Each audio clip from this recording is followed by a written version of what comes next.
welcome to The Candlelight Historian. Today we're traveling back nearly 2,000 years, not to the marble halls of Rome, but to a muddy, bustling frontier town on the edge of the empire, Londinium. We're going to peel back the layers of modern London to find the city the Romans built. And we'll do it by following a scent that is as ancient as civilization itself: the smell of baking bread. Have you ever wondered what ancient London smelled like? It was a city built on a tidal river, a hub of trade and industry. But what if I told you that one of its most important stories, a story of resilience, community, and the very foundation of the city, can be found in a simple loaf of bread? Let's imagine our guide. His name is Lucius Vettius, a freedman, perhaps from Gaul, drawn to this remote corner of the empire by the promise of a new life. He is not a soldier or a senator. He is a pistor, a baker. His story is the story of his city. The flour on his hands tells a tale of trade and conquest. His oven speaks of imported technology, and his daily struggle and ultimate success mirror the dramatic life of Londinium itself. Stick with us as we spend a day in the life of a Roman baker. To understand our baker, Lucius, we first need to understand his city. Londinium wasn't built on an old British settlement. It was a brand new venture, a startup, founded around AD 47 by merchants and traders who saw a prime business opportunity. Its location was perfect, a spot where the River Thames was narrow enough to build a bridge, creating a vital crossroads for trade by river and the new Roman road network. The historian Tacitus called it a place much frequented by a number of merchants and trading vessels. It was a magnet for entrepreneurs from across the empire, especially Gaul. Lucius would have arrived into this raw, energetic world. His first bakery would have been a modest, timber frame building with wattle and daub walls, fronting directly onto a noisy, unpaved gravel street. But this thriving, chaotic boomtown was about to face annihilation. In AD 60, Queen Boudica of the Iceni tribe led a furious revolt against Roman rule, fueled by land confiscation and the brutal mistreatment of her family. After destroying the Roman capital at Colchester, her army marched on the undefended Londinium. The Roman governor, Suetonius Paulinus, made a ruthless choice. He abandoned the city to its fate. For Lucius and thousands like him, it was a case of flee or die. He would have joined the desperate column of refugees, looking back to see a pillar of smoke on the horizon, knowing his workshop, his precious oven, and everything he owned was being consumed by the inferno. What followed was the complete destruction of the town. Tacitus wrote that the Britons showed no mercy, and archaeology confirms his story with a chilling discovery: a thick red layer of burnt debris and ash, now famously known as the Boudica destruction layer, that covers the entire footprint of the early city. Can you imagine seeing your entire city, your home, your business, burned to the ground? What do you think you would have done? Let us know your thoughts in the comments. For Lucius, it was a total catastrophe. But the story doesn't end there. After the Romans crushed the rebellion, they immediately began to rebuild. Londinium was too important to lose. It rose from its own ashes, bigger and more important than before, replacing Colchester as the new capital of Roman Britain. The fire that had ruined Lucius paradoxically created the opportunity for his greatest success. He would have returned to a scene of devastation, but also one of immense opportunity. Remarkably, archaeological evidence shows that when the city was rebuilt, new structures were erected on the exact same property plots as those that had been destroyed, suggesting a centralized land register allowed owners like Lucius to reclaim their ground. His new bakery was part of a planned Roman city laid out on a grid, and this new city needed feeding. The influx of administrators, officials, and a permanent military garrison created a huge, guaranteed market for his bread. By the time Emperor Hadrian visited in AD 122, Londinium was a world city on the Thames, with a population of up to 60,000 people, a grand stone forum, and a massive amphitheatre. This was Lucius's golden age. His business thrived, his workshop now likely a more robust structure of tile and stone. But even then, life was precarious. Another huge fire swept through the city around AD 125. Another reminder of the fragility of urban life in the ancient world. Lucius's life was one of constant rebuilding, a testament to the resilience of both the man and his city. So what was a typical day like for our baker, a pistor, as the Romans called him? It started long before the sun rose. In the pre-dawn darkness, Lucius would be up, stoking the fire in his large beehive-shaped oven, the furnace. His workshop would be filled with the constant rhythmic grinding noise of the rotary quern, a large mill, likely powered by a patient donkey, turning local spelt or wheat into flour. The very air would be thick with fine dust.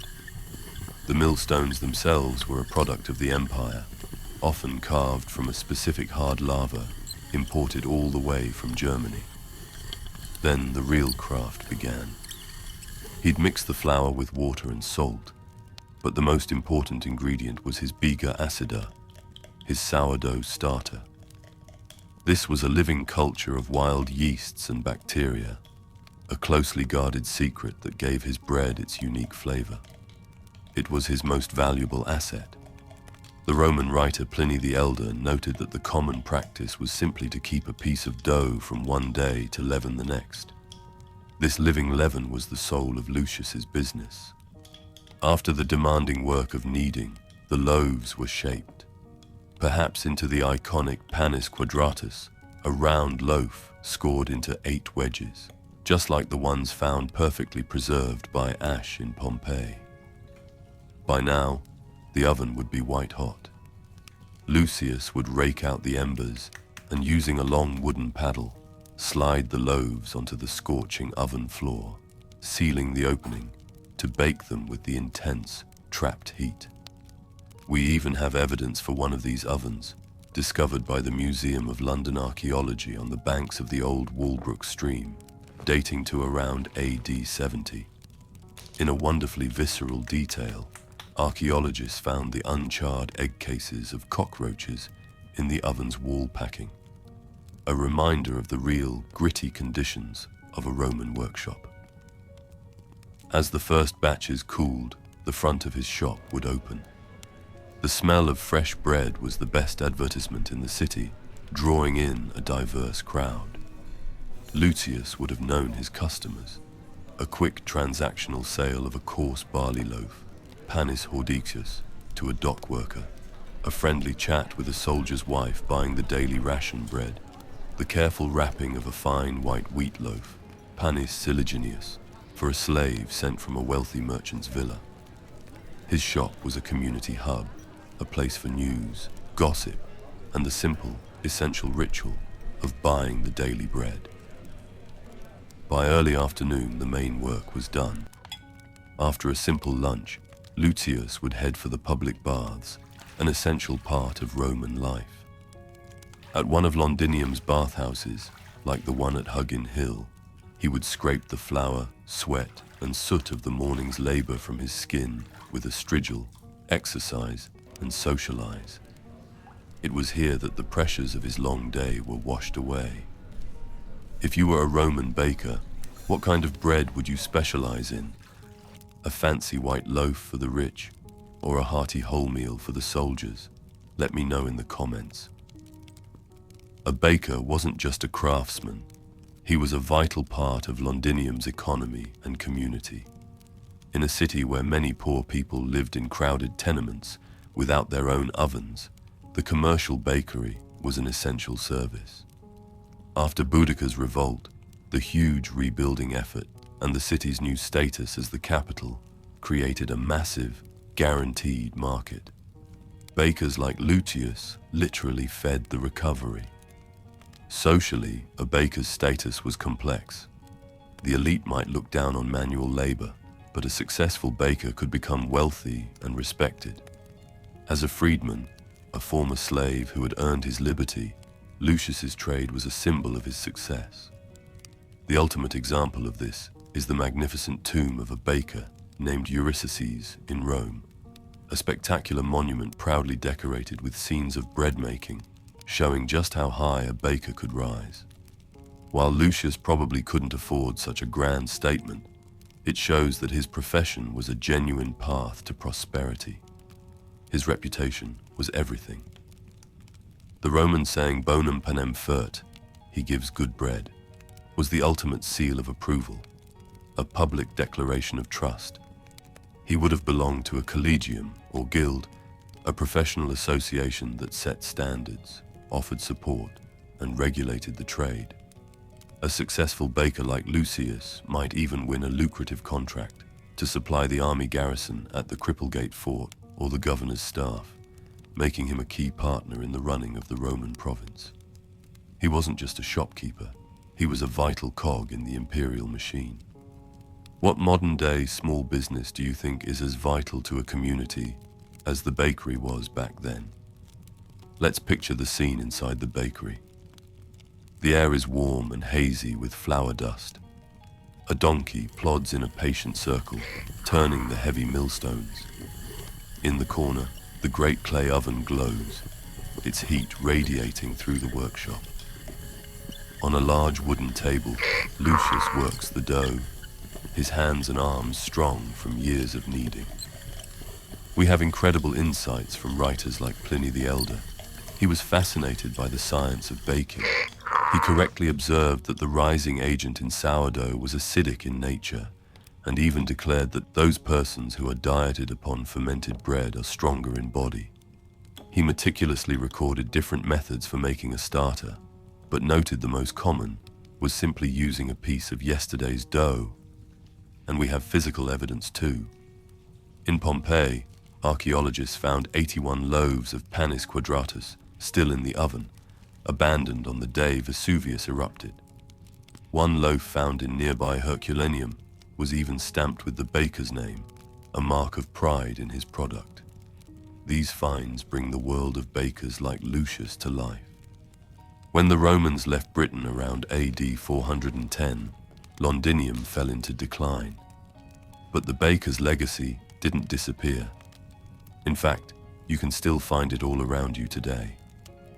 The Romans introduced over 50 new food plants to Britain that we now consider staples: apples, pears, onions, carrots, and cabbages, to name just a few. The modern British Sunday roast has a direct agricultural lineage stretching back to the market gardens of Roman Britain. And the baking itself? The recent explosion in popularity of artisan sourdough is a direct echo of Roman techniques. The method of cultivating a starter, the feel of the dough, the use of a blisteringly hot oven. Our baker Lucius would recognize it all instantly. The basic design of his wood-fired oven was so effective, it continued to be used, with Anglo-Saxon bakers using similar clay ovens for their own leavened loaves. You can even walk through Lucius's world today. Next time you're in the city of London, take a look at the surviving sections of the Roman city wall near Tower Hill or the Barbican. Go to the Guildhall Art Gallery, and you can descend into the basement to stand in the entrance of the Roman amphitheatre, where Lucius might have gone for entertainment after a long week. Or visit the Bloomberg Space on Walbrook, where you can see the reconstructed foundations of the Temple of Mithras, a mysterious cult popular with the very merchants and soldiers who would have been our baker's customers. Have you spotted any of these Roman remains in London? Share your favorite hidden historical spot in the comments below. The life of a baker in Roman Londinium was one of dust, sweat, and fire. It was a life of hard physical labor that began before dawn. Yet for a man like Lucius Vettius, it was also a life of opportunity, community, and pride. His personal story is a microcosm of Londinium's own. An immigrant entrepreneur in a city built on trade, a survivor of catastrophic fire, a beneficiary of the peace and prosperity of the Pax Romana, and a vital contributor to the life of a bustling capital. His story powerfully links the monumental history we can still see and touch with the invisible inheritance of culture and cuisine. The vegetables the Romans introduced are still on our tables. The sourdough techniques they perfected are alive in our modern kitchens. The baker's story connects these two legacies. He lived and worked in the shadow of the great stone monuments, but his true legacy is the living tradition of his craft. The humble loaf is a powerful symbol of community and resilience, connecting the Roman pistor on the banks of the Thamesis to the modern Londoner 2,000 years later. If you enjoyed this journey back in time, please give this video a like, subscribe for more historical deep dives, and ring that notification bell. We'd love to hear your thoughts in the comments. Thanks for listening to The Candlelight Historian.